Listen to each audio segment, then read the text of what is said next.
It's a pleasure to be here this morning, my dear friends. Uh, Grateful for good, well, I thought it was good weather until I crossed sort of the Dearborn City line, and then it started to rain. And then I ended up behind a utility truck for quite a while. And then I thought, okay, God, you know what time I need to be there. Take care of it. And it was fine. Several years ago, friends, in another ministry, I asked a church member a question. I said, I haven't seen you in quite a while. What's up? And the person said, oh, I'm on vacation from church. I was like, vacation from church? What does that mean? Well, I'm taking a little break from church and from spiritual practice. And I was like, oh, really? I felt like saying, what? What does that mean? And why are you doing it? And how are you doing it? And then I thought, do you take a vacation from breathing? Think about that, friends. If we all let out our breath, and we don't take another one within a certain number of seconds, boom, we're all just going to fall right over and pass out. And so the question that I was really exploring was, how do you take a vacation from God? And I thought, we can't take a vacation from God. It's not possible, because that is our identity. As it was said earlier in the service, there is only one power and one presence in the universe. And the second part of it is, and I am an individualized expression of that presence and power. And when we close our service, wherever I am, God is. So if I'm there, God is there. So how can I be taking a vacation from God? How can I be doing that? What does that really mean? Well, it means I don't honestly know what it means. That's the whole question. I would ask you to ask yourself, what does it mean to take a vacation from God? Now, I know that some of us have made changes in our spiritual practices. We used to do X, Y, and Z every morning, and now we're not doing that anymore or something. No, I'll tell you truthfully, every morning I still get up, walk in the bathroom, and go, good morning, God. Thank you for yesterday. What are we going to do today? That starts my day, folks. The rest of it might go downhill a little bit, but at least that morning I have refreshed and renewed myself in my identity of God. How can we take a vacation from God when, friends, God is our essence? How can we stop being that? Well, I thought about it. I sometimes use the word twerp, behaving like a twerp. It's a word from my childhood. Nobody uses the twerp anymore. But good, very good. I'm glad to hear. Yeah, because twerpdom, friends, has not disappeared. Some people are still acting like a twerp. That was my mother's word. She'd look at me, she'd go, oh, just stop behaving like a twerp. And I knew that I should stop doing whatever I was doing in that moment. So we can stop doing cuckoo things. I like cuckoo things. We can stop acting in some way that isn't real. Have you ever met somebody that you've known, and one day you see them and they're like, did something else take possession of their body? Who is that person behaving like that or saying those things? It's like, what happened here? So I guess in that sense, we could stop something. So we stop doing cuckoo things. We stop behaving like a twerp. We make changes But the bottom line is, friends, the Christ in us is always and always active. That is the bottom line. I love that little cliche. There is no spot where God is not. And we've looked around at some places and we're going, can't be here. Ugh, ugh. I remember once a devout Muslim lady whom I knew, whom I respected very much. She was talking about how a place could be so filthy, physically, so dirty, that she would not feel free to pray in it. And I thought, well, I prayed in some pretty messy places, but I understood what she meant, that the consciousness, the energy of the place just wasn't safe, or it wasn't whole. And so I understood that. But can I really give up not being God? Can I really do that? I don't think so. So what I finally did was I utilized my taxpayer dollar. I went to the Whitaker Road branch of the Ypsilanti District Library and said, do you have copies of the Oxford English Dictionary? That's the one that weighs about 10 pounds. No, it weighs about 20 pounds each because I couldn't carry two of them back to the desk. And I looked up two words. The first one I looked up was vacate, V-A-C-A-T-E. And this is what it said. To leave or withdraw from a place. The action of giving up, the action of relinquishing. And I thought, well, that's interesting. Like, okay, the polite way of saying, let's blow this joint was be, shall we vacate the premises?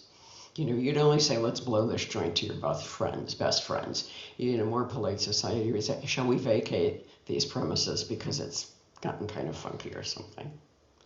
Vacate years ago, many years ago, in legal terms, meant to vacate a judicial decision. In other words, to overturn it.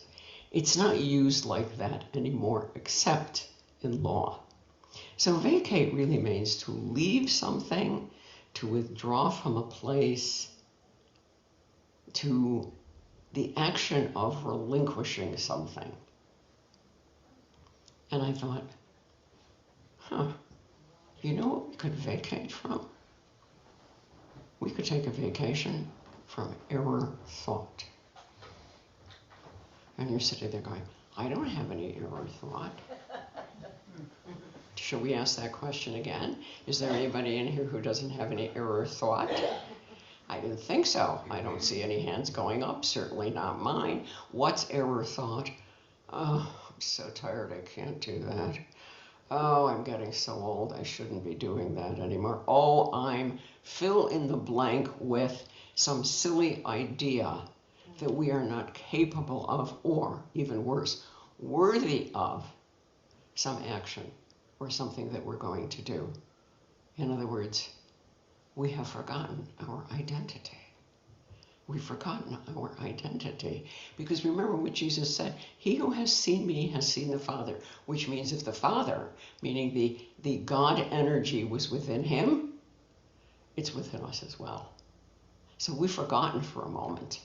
You know, and that happens a lot. It happens to me when I'm stepping off a curbstone sometimes. Because I know that women of my age can step off a curbstone and break a hip. So I'm very careful when I step off curbstones.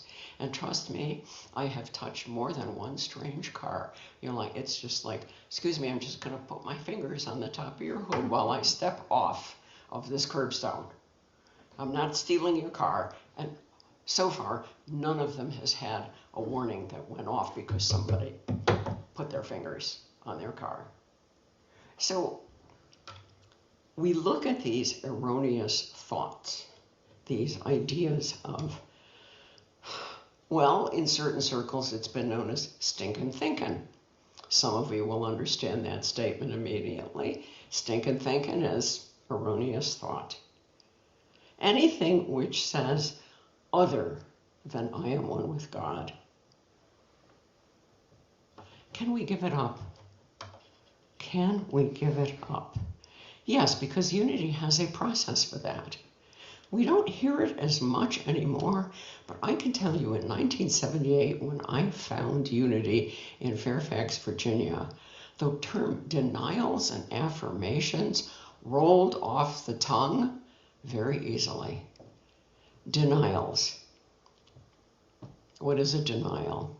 No, I didn't do that. That might be a denial, but that's not the kind of denial we're talking about. Or, oh, I know, it's the great unity joke. There are 3 ministers. They end up going to hell. One is Presbyterian, one's a Methodist, the other one's Unity. And the Presbyterian minister, whew, it's really hot down here. The Methodist being a little more honest. Yes, I probably should be here. But the Unity minister says, oh, it's not hot and I'm not here. That denial, friends, is not the kind of denial I am talking about. I'm talking about saying, you know what? This set of circumstances within the parentheses, whether it's financial, it's health, it's relationship, is not going to be the death of me, either spiritually or physically. I am capable, through the power and the presence of God within me, of dealing with whatever comes into my life. And so to say there's nothing here I can do, that is error thought. And to say I cannot see my way, and yet there is one, is a much better statement. You know, you're looking at the problem where you're going, can't see it, can't see it, can't see it. And then all of a sudden it goes, wait, I got an idea. That was Spirit revealing itself within one of us when we became open to the process of revelation within us. So a denial is a statement which says what appears to be occurring is not the absolute truth. It is the manifestation in the present moment. And the affirmation is there's only one power and one presence in the universe, God the good, omnipotent. I am one with that, and there is a solution. So we carry on from that. That is our identity, and we can never take a vacation from that identity. But we could take a vacation from stinking thinking. We could let it go, couldn't we? Away from. Okay, think of the last vacation you went on. For some of us, that may be quite a while away, quite a long time ago. Where did you go? I know in Michigan, we went up north to the cottage. That's everybody's idea of a great vacation. I wish I had a cottage up north to go to. Or we went to, and you name someplace. What did you do while you were there?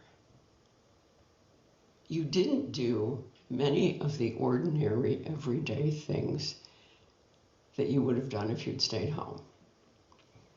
Hopefully, it wasn't a housekeeping cottage, and if you're the mom, you still didn't have to cook, clean, wash dishes, and probably do a little laundry. But we did other things. We went out, we walked in the woods, we dangled our feet off the edge of the dock in the water, got in the boat, went on a merry-go-round. When was the last time any of us was on a merry-go-round?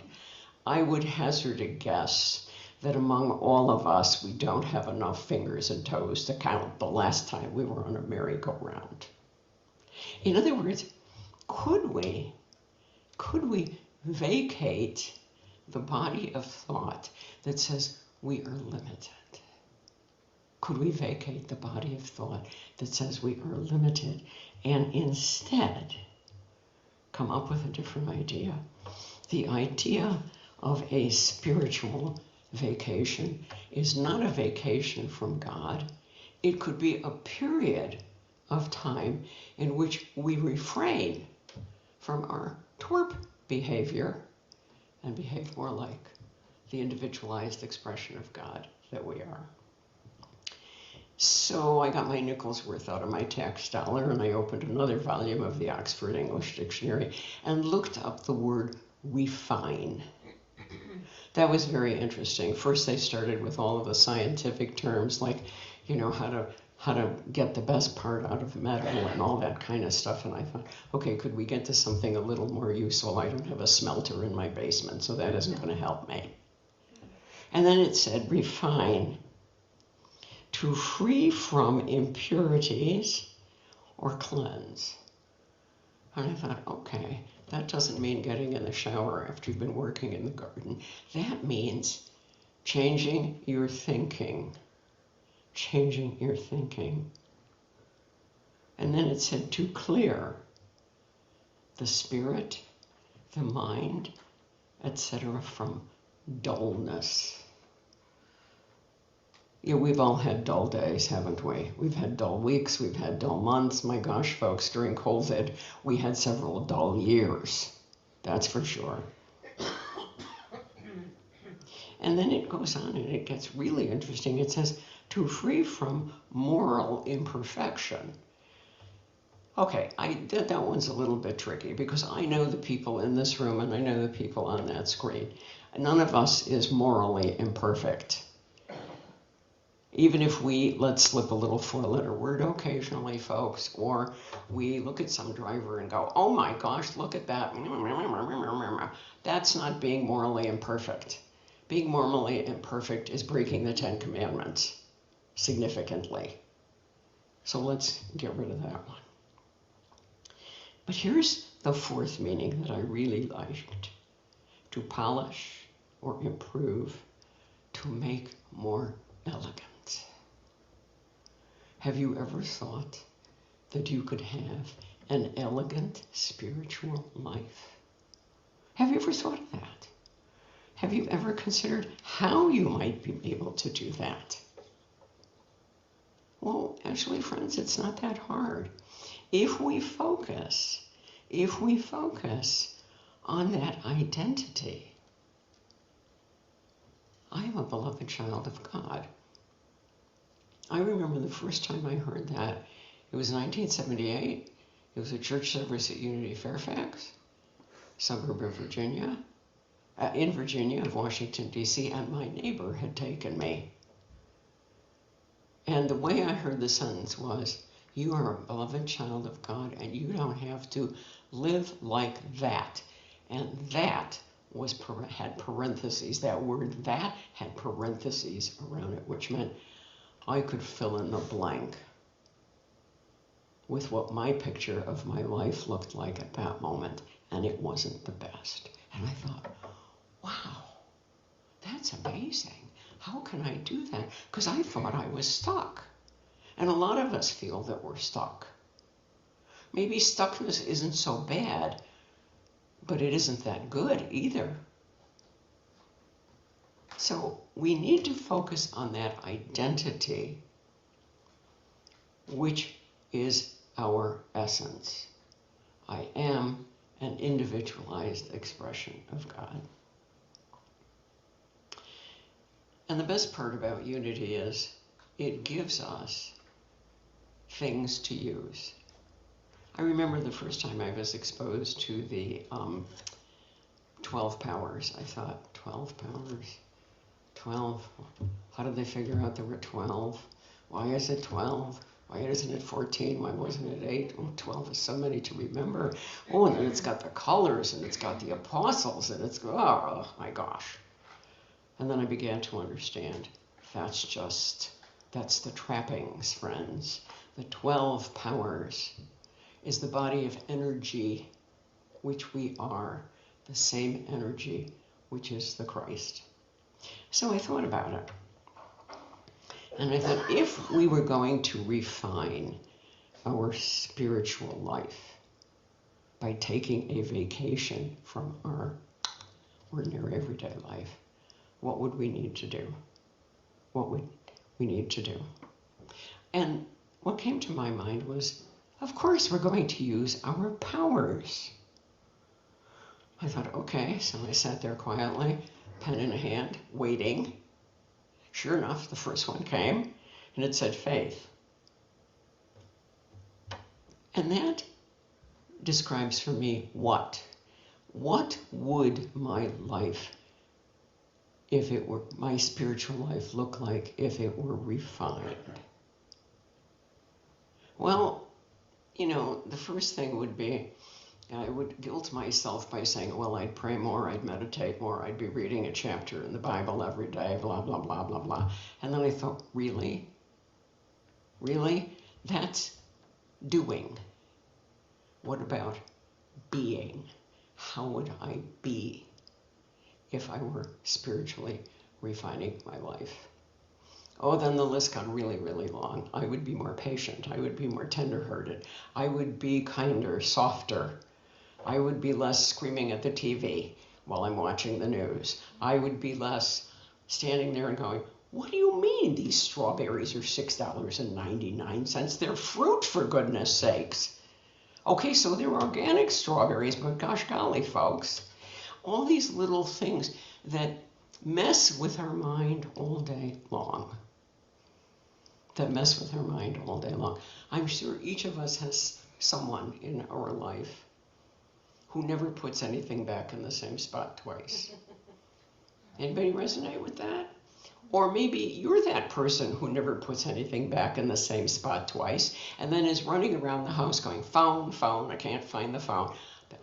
I'll raise my hand on that one.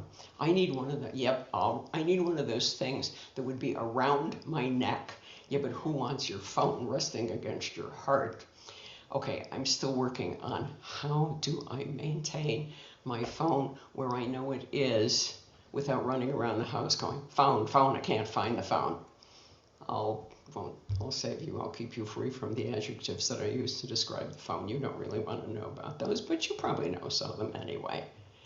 So the first one is write a statement. Write a goal statement. What would my spiritual life look like if I refined it? And I'm not going to give you suggestions because only you know within you, as it is revealed to you by Spirit, what you want to be, who you want to be, how you want to behave. So that's the first power. And the first action step might be to write a purpose statement, goal statement, whatever you want to call that. I waited for the second power, and no, it's my favorite one, it's discernment. Sometimes we call it judgment. I've stopped using the word judgment because judgment to me today in our colloquial language is all about making somebody right and somebody else wrong. Well, I'm going to make a judgment about that, blah, blah, blah, blah, blah. And somebody has come out on the short end. So I like the term discernment. It's looking at something, waiting, engaging brain before opening mouth, and allowing Spirit to advise us. This is a good way to look at this. Because discernment will bring us clarity. Discernment will bring us clarity. My dear friends, there is no point in saying, I'm going to read the Bible for half an hour every day if you don't have the time to read the Bible half an hour every day. The best thing, that is one of your goals, is I want to know more scripture, is, okay, open it up. Can you read 3 verses? Then read 3 verses, and that's it for the day. If you don't read anything else which says, and God created heaven and earth on the first day, that's it. You're done for that day. But you have fulfilled your goal of learning more scripture. Or, gosh, I never got past the first, the 4 Gospels. Open up the epistles. St. Paul was really a good writer. Open them up and look at them. In other words, choose things that will enrich your life, as the definition said, to polish or improve it or make it more elegant. And then the third power that came to me was will. Yeah, I'm always getting will. My favorite topic is willful instead of willingly. Because let's face it, each one of us has an ego, and our way is the best way. Even if we say, honey, could you always put the ketchup back on the second shelf in the refrigerator? You know it's about, I want it on the second shelf in the refrigerator. I don't want to have to open the door and go, I can't find the ketchup. Or use that as an illustration of something that, and I like to use this expression, rots your socks. You know, if you're getting your knickers in a twist or it's rotting your socks, folks, it's not good for your soul. It's not good for your heart. It's not good for your brain. Will is about how and when. What changes am I going to make, and how am I going to make them? So, what about this month? We're only on June 2nd, folks. Remember the little verse? 30 days past September, April, June, and November. There's only 28 days left, which is 4 times 7. It takes about a week of repetition to begin to change a habit. And after 14 days, it's likely to be changed. I have often said this to people in my January lesson. When you go home today, move the water glass from where you brush your teeth to the other side of the faucet. For those of you that keep it on the right, move it to the left. Those who keep it on the left, move it to the right. And those of you who don't use a glass and just cup your hands in water and spit, well, I can't help you with that one. But it engages the brain. It engages the brain. When we utilize the body, we are engaging the brain. So we start to do something different. What if, for the next 28 days, we just looked at our life and said, I'm going to do something different? So I brought a couple of things to show you. When I walked in this morning, I looked at Sean and he looked at me, and I said, it's show and tell. I brought props. So I brought props. First thing, I brought this shawl. And because the placement of the cameras, folks, I really can't put it on. You won't be able to see it, so I'm going to have to show it to you a little differently. This shawl was given to me years ago when I was in, I'm going to get this in the right spot. Okay, can everybody see that hand? Don't you love that hand? That's the hand of God. That's the Hamza. That is the Hamza. That is the hand of God. And that is on both ends. And right up at the top, where it goes around my neck, is a spiral from the outside working in or from the inside working out. Either way, we get to God.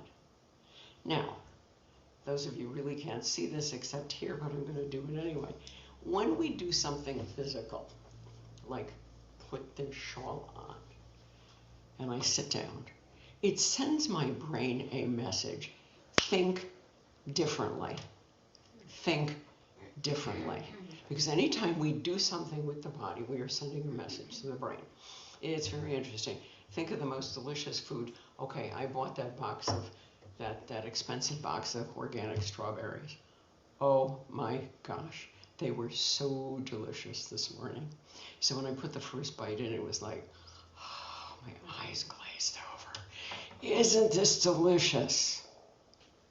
That's the feeling we want to get when we do something like this. We go, this is new and different. This is new and different. I am engaging in a different behavior in order to be a whole person. We are whole from the outset. Our error thought prevents us from acting from that awareness. So when you put on your little shawl, your prayer shawl, or you do something else, you are engaging your brain in such a way that you are enhancing your ability to refine. Okay, the other thing is a little funnier because it has to do with vacation. That concept of vacating. And I looked around my closet. You know, I love that phrase that Jesus says, go into your closet and pray. He never saw my closet. That's the problem. He would go, we need a miracle here. Okay, if you have a closet like that, then you have to understand. Several people have raised their hand. I won't not name their names. And I'm sure a few people behind me are going, I have a closet like that too. Or if you don't have a closet like that, you have a garage like that. Or you got a basement like that. Or a kitchen pantry like that. But to go into our closet means to vacate the premises that we are in psychologically into a new space. Into a new space, a space lifting us into a higher consciousness. So I was looking around my closet and I thought, oh, that's perfect. This is something I found. I don't remember, but it was on sale, so I couldn't resist it. It was several years ago. I have to show it to you like this. I was going to wear it, but it's not going to work. You have, wait. Okay, this way. No, hang on. I'm almost there. No, the other way. I'm getting there. On vacay. It's a sun hat that says on vacay. And now I'm going to look stupid for a few minutes and I don't care. But if you put it on, you are sending your brain a message. When I put this hat on, I say to myself, I'm on vacay. I am not in the space that I inhabited previously, and my mind is open, receptive, and responsive to spirit. And then I have to take it off. But friends, when I take it off, I have not lost the thought. I have not lost the thought. It helps the brain to move from stagnation into openness. Because friends, when we are open, then the best part of refining our spiritual life happens. We become more aware of the GM. And yes, I know in Detroit that stands for General Motors, but not in this church. Here it stands for the God moment. The God moment. And the God moment can happen anywhere. It happened for me yesterday in my local Kroger in Ypsilanti. I was pushing my cart around and looking for a dozen eggs. And I couldn't find the whole egg section. I was like, well, I found a few. And I thought, yeah, but that's not the brand I want. So I'm looking around, and this older gentleman, I'm guessing somewhere in his 50s, stops me and says, may I ask you a question? Okay, that was the first shocker. I've never had anybody say, may I ask you a question? They just come up and say, blah, blah, blah, blah, blah. And I said, yes, what? He said, do you know where the butter is? And I said, I'm not sure. So I quickly, moved a few this way, a feet that way, and a few feet that way. And I said, I am not sure. I'm not seeing it. Maybe it's with the dairy. And he said, it's all right, thank you. I asked somebody else. And he stepped away. This part was really interesting. He asked a young lady, I'm guessing a 20-something, who was wearing a Kroger label, and it was obvious that she worked in that store. He said, do you know where the butter is? I must confess I was a little surprised by the answer. She went, I'm not sure. I think it's down there with the... I thought, so much for customer care. Okay, see how fast you can slip into judgment, folks? I made a judgment because I'm thinking of another store where if I'd said, where the butter, they would say, right this way, ma'am, come with me, and pointed the butter out to me. When we elevate, friends, our spiritual life, I pray to God that we stop making stupid judgments like that. So I thought, I'm going to follow him because he's looking for the butter. I should know where the butter is at Kroger because I might need to buy butter. So I followed him. And sure enough, I caught up with him. And there he is in front of the cooler case, and I went up to him and I said, he said, is this the butter? I said, yes. And he was a little still confused. And I said, do you want salted butter or unsalted butter? He said, unsalted butter. So I'm looking at the highfalutin prices of unsalted butter. And then finally, we see this clump of packages. It's Kroger brand unsalted butter. I pull one out of the case and I said, this is unsalted butter. Will this do? He said, yes, yes. And he was so profuse in his thankfulness and his kindness. And he spoke with an accent. And I will confess, I have a good ear for accents, but I couldn't identify this one. And so I didn't make any, and I certainly wouldn't have said, excuse me, you don't speak English correctly. Can I ask you where you're from? That would have been stupid. You don't mess up in the middle of a God moment, folks. You just stay open. And he said to me, thank you so much. It was such a pleasure. And I'm thinking, yes, this is the God moment. And I said, sir, it was my pleasure as well. Have a nice day. And the two of us parted our company. And you might be thinking, that's it? But yes, friends, that's it. That is the God moment that we all look for. That Spirit's journey. When Jackie said, these are the words, I said, go for it. That's perfect. We are on Spirit's journey. We are seeking to be the God moment, to be in the God moment with one another. In order to do that, we need to go on vacay from our ordinary thinking and to do something that brings us to a place of refinement, to a place of awareness, to a place that says, here I am, Lord, use me. So I'm not going to put my hat or my shawl back on, but let's prepare for a time of quiet meditation.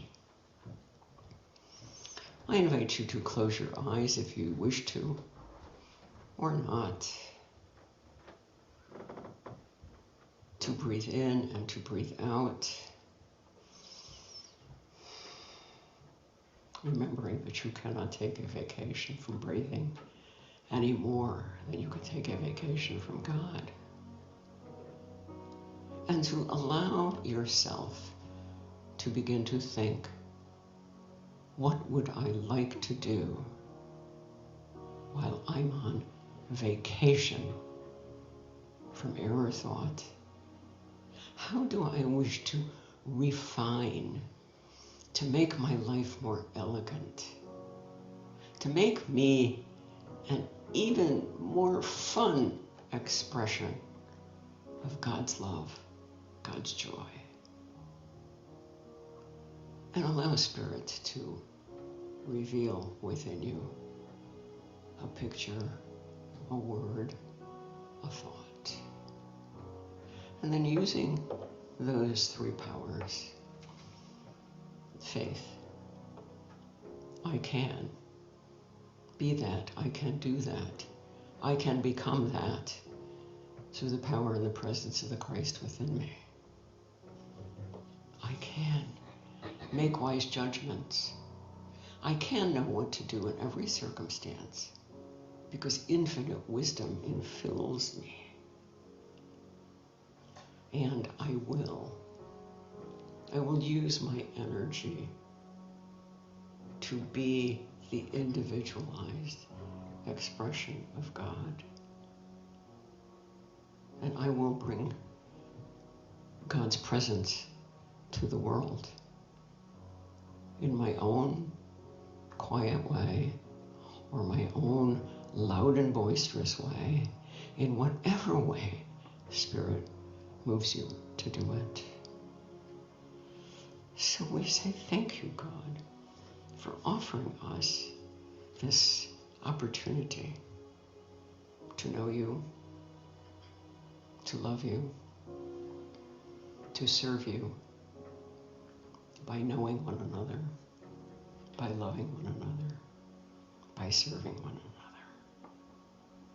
Slowly and gently allow your awareness to return to this room or to the room in which you are watching the Zoom program.